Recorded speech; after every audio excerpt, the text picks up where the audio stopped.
M Q M نے یہ ایک پرانا مردہ گھوڑا تھا، اس کو دوبارہ جو یہ ایک دم سے زندہ کر دیا، کیوں؟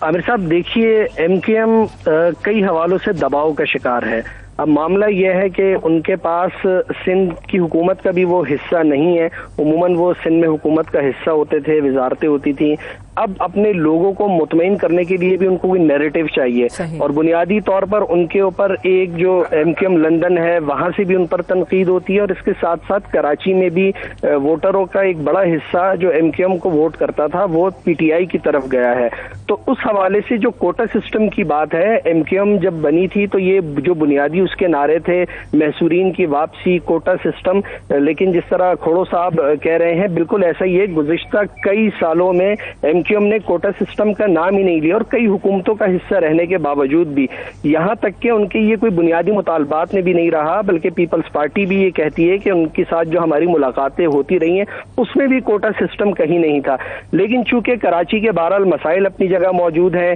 گورننس کے مسائل ہیں، نوکریوں کے مسائل ہیں، تو اب وہ حکومت کا حصہ ہونے کے باوجود یہاں پر اس طرح ریئیکٹ کر رہی ہے جیسے کہ وہ اپوزیشن میں ہے، کیونکہ لوگوں تک ان کو ایک یہ پیغام دینا ہے کہ اس وقت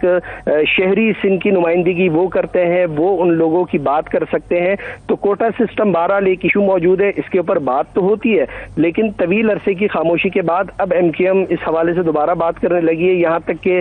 جو لوگ مشرقی پاکستان اس وقت تھا وہاں رہ گئے تھے ان کو لانے کے حوالے سے بھی ایم کیو ایم اب بات کرنے لگی ہے۔ تو یہ وہ بنیادی نعرے تھے جو ایم کیو ایم بننے کے وقت تھے، اور اس کے بعد بتدریج یہ پس منظر میں چلے گئے تھے، اور اب ان کو دوبارہ لا کر یعنی خاص طور پر جو اردو بولنے والے لوگ ہیں، کیونکہ ایم کیو ایم کا ووٹر سپورٹر یا جڑیں جو ہے وہ اردو بولنے والوں میں ہیں، ان کو یہ بتانے کی کوشش کی جا رہی ہے کہ ان کے حقوق کا تحفظ صرف ایم کیو ایم کر سکتی ہے، اور اسی حوالے سے پھر یہ کوٹا سسٹم کی بھی بات ہو رہی ہے اور دیگر پرانے نعروں کی بھی بات کی جا رہی ہے۔ اصل میں اس نیریٹو کو بلڈ کرنا ایم کیو ایم کے لیے اس وقت ضروری ہے، تاکہ وہ اس ہمدردی کو بھی لے سکے، اور وہ لوگ جو ایم کیو ایم سے دور چلے گئے تھے، ان کا ووٹر جو چلا گیا تھا، اس کو اس پرانے نعرے کی بنیاد پر اپنے ساتھ لانا ہے۔ اور دوسرا، چونکہ اب وہ حکومت کا یہاں پر سندھ میں حصہ نہیں بھی ہے، گورنر کے معاملے پر بڑے شدید اختلافات ہیں، پیپلز پارٹی تو کہہ چکی ہے کہ گورنر کامران ٹیسوری انہیں نہیں چاہیے، اور اب وہ جو ہے یہ بھی ایک معاملہ موجود ہے۔ تو یہ اب آپ اس بارگیننگ میں ان کے ہاتھ میں کیا آتا ہے، کس طرح کی چیز ہوتی ہے، تو ایم کیو ایم اس کو ڈیل کرنا چاہتی ہے کہ کسی طرح سے زیادہ اس معاملے میں وہ چیزیں کچھ حاصل کر سکے۔ تو یہ جو پٹیشن تھی نوکریوں کے حوالے سے، یہ بھی اسی کا شاخسانہ ہے، اور اس طرح کی کئی چیزیں ہیں۔ تو یہ بنیادی طور پر ایم کیو ایم کا مقصد اپنے نیریٹو کو سامنے لانا، اور اردو اسپیکنگ یا مہاجروں کو یہ بتانا ہے کہ ان کے حقوق کی علمبردار صرف اور صرف ایم کیو ایم ہے۔ یہ سینیٹر صاحب، یہ جو فیض اللہ خان نے ابھی کہا کہ میرا سوال سن لیں، میرا سوال سن لیں کہ یہ بیانیاں ڈھونڈ رہی ہے ایم کیو ایم، تھوڑا سا پیپلز پارٹی کے متعلق بھی کہا جا سکتا ہے کہ آپ لوگ بھی پریشر میں ہیں، کیونکہ یہاں مہنگائی کے اور جو تنقید ہو رہی ہے یہاں حکومت پہ، وفاقی حکومت پہ، تو ظاہر ہے آپ بھی حکومتی بینچوں پہ بیٹھے ہوئے ہیں، تو آپ کو بھی اپنے سندھی ووٹر کی تسلی تشفی کرنا ہے، اور یہ ایک ایشو ہے جس کے اوپر آپ جب ساتھ کھڑے ہوتے ہیں تو ون بیک کرتے ہیں۔ کوئی آپ کے ہاں بھی یہ انسیکیورٹی کا معاملہ ہے؟ دیکھیں، بات سنیں، ایک کوٹا سسٹم اگر اسٹیبلشڈ ہے، 60% رورل ایریا کو ہے اور 40% اربن کو۔ اربن میں بھی کراچی، حیدرآباد، سکھر بھی اربن ایریا کہلاتا ہے، ٹھیک ہے۔ اب تو کارپوریشنز بن گئی ہیں، میرپور خاص بھی، لاڑکانہ بھی، بے نظیر آباد بھی، حیدرآباد تو پہلے سے تھا، سکھر بھی۔ یہ اربن ایریا کی ڈیفینیشن کیا ہے؟ اربن ایریا کا ڈیفینیشن کیا ہے؟ میں کیوں کارپوریشنز کو اربن ایریا نہ کہوں؟ پھر میرے میرپور خاص کے لوگوں کو کیوں نہیں نوکری ملے؟ یا اس کے مخالفت ہم تھوڑی ہیں، کوٹا سسٹم پہ ہم مخالف تھوڑی ہیں کہ ہم اپنے ووٹروں کو راضی کرنے کے لیے کوئی بیٹھے۔ اٹیک تو وہ کر رہے ہیں کیونکہ ان کے کافی سارے لوگ اس الیکشن میں ان کے پول ظاہر ہو گئے، ایکچولی ووٹ کتنے پڑے،